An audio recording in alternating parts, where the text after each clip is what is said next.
guys, welcome back to my channel, or welcome if you're new. If you don't already know me, my name is Sam, and I just recently moved from Pennsylvania to North Carolina. And in documenting my journey of living here and living by myself, having an apartment without a roommate or anything, I have gotten quite a few questions asking, how do I afford it? How do I manage my money? How do I budget, etc. So I thought that I would just share some of my tips.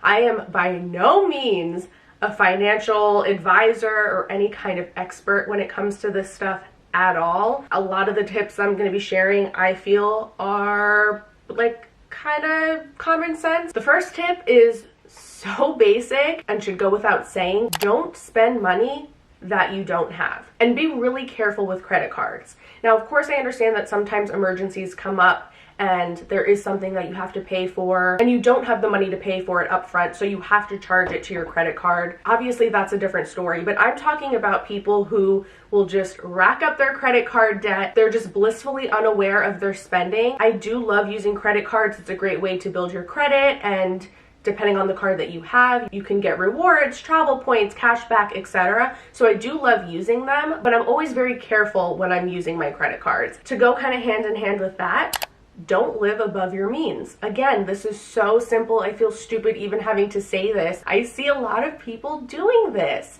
So many people want like the newest, flashiest phone, the nicest, flashiest car, the nicest, biggest apartment. Just because you can technically afford something doesn't mean that you have to have it. So for example, when I moved down here to North Carolina and I was looking at apartments, technically, yeah, I could afford to live in a really nice luxury apartment, but instead I looked for something that was at the lower end of my price range. Now, obviously, I mean, you don't have to live in a dump. If you can afford something a little bit nicer, then go for it. But to me, it just isn't worth it. It doesn't make sense to get a really expensive, super fancy apartment when I could live a little bit more modestly and then have extra money saved over every month, so that way I can save, I can make my student loan payments, I can just live comfortably and not have to be stressed and super tight with money every month. Same thing with my car. I'm not gonna lie, I see people on social media with their fancy Mercedes Benzes and I'm like, that would be really nice. But do I really need that car? No. And I think a lot of people too, when they get these really fancy, expensive cars, they're not thinking about how much more expensive their gas is gonna be, because now you have to put premium gas in that thing and it racks up. The next thing that I suggest, and this is what I started doing when I started living on my own, is to list out all of your monthly expenses and put them in order from most important to least important. So for example, most important would be your rent, right? Your car payment, your car insurance, your health insurance, if you have to pay for that. And then least important would be maybe your Netflix account, your gym membership, things that you technically don't need, you could do without. And this should include everything that is a normal, regular monthly expense to you. Add it all up and then subtract that from how much you make every single month. And that number right there is what you have for saving and for like just fun spending. Things that you don't necessarily do every single month, like going on vacation or maybe going shopping. If that number is smaller than what you would like it to be, now go back through and look at your monthly expenses and see what things could you do without. What things could you get rid of? Not necessarily forever, but at least for right now, so that you can start saving a little bit more every single month. So for example, I used to go and get my eyelash extensions done every single month. And I loved having them. They made me feel really good, but I felt like it was an expense that I could do without. So I stopped doing that.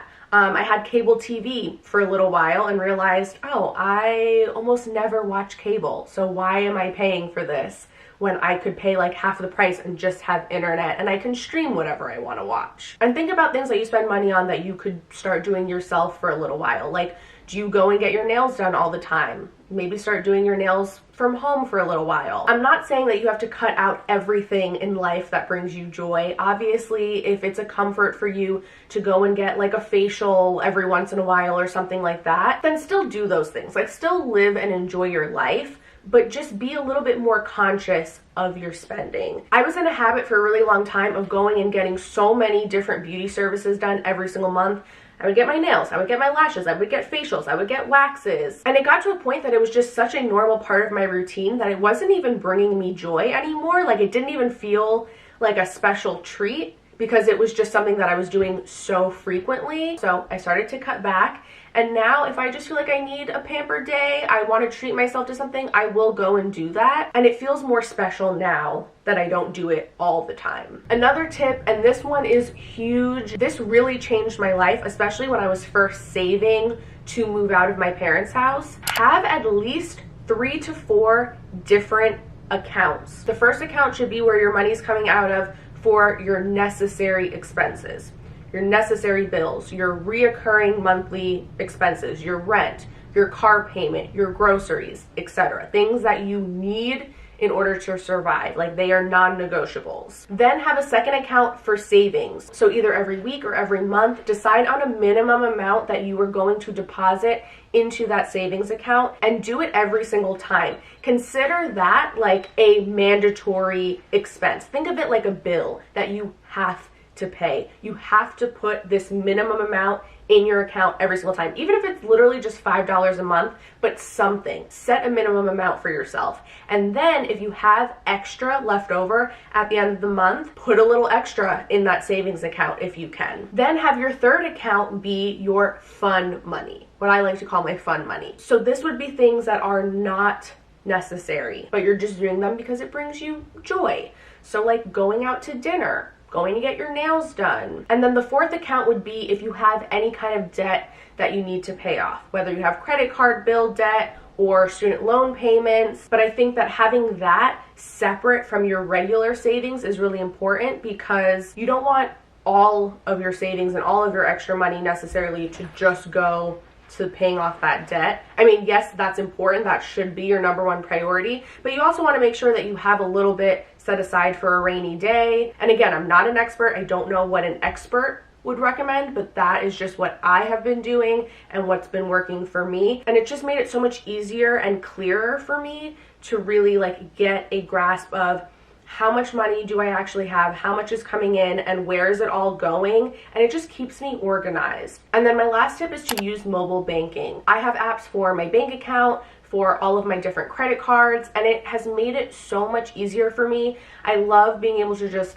log in on my phone. I'm constantly checking just to make sure that everything's looking right. I'm not seeing any like random fraudulent charges or anything. And that way I'm aware too of like how much I have, what have I spent money on, etc. And it just makes it so much easier to manage everything that way. So those are all of my tips. That's how I personally budget my money and how I afford to live on my own and support myself financially. So I hope that you guys found this video helpful. If there was one particular tip that really stood out to you, go ahead and comment that down below. I'd love to hear your thoughts, and hopefully I will see you in my next video.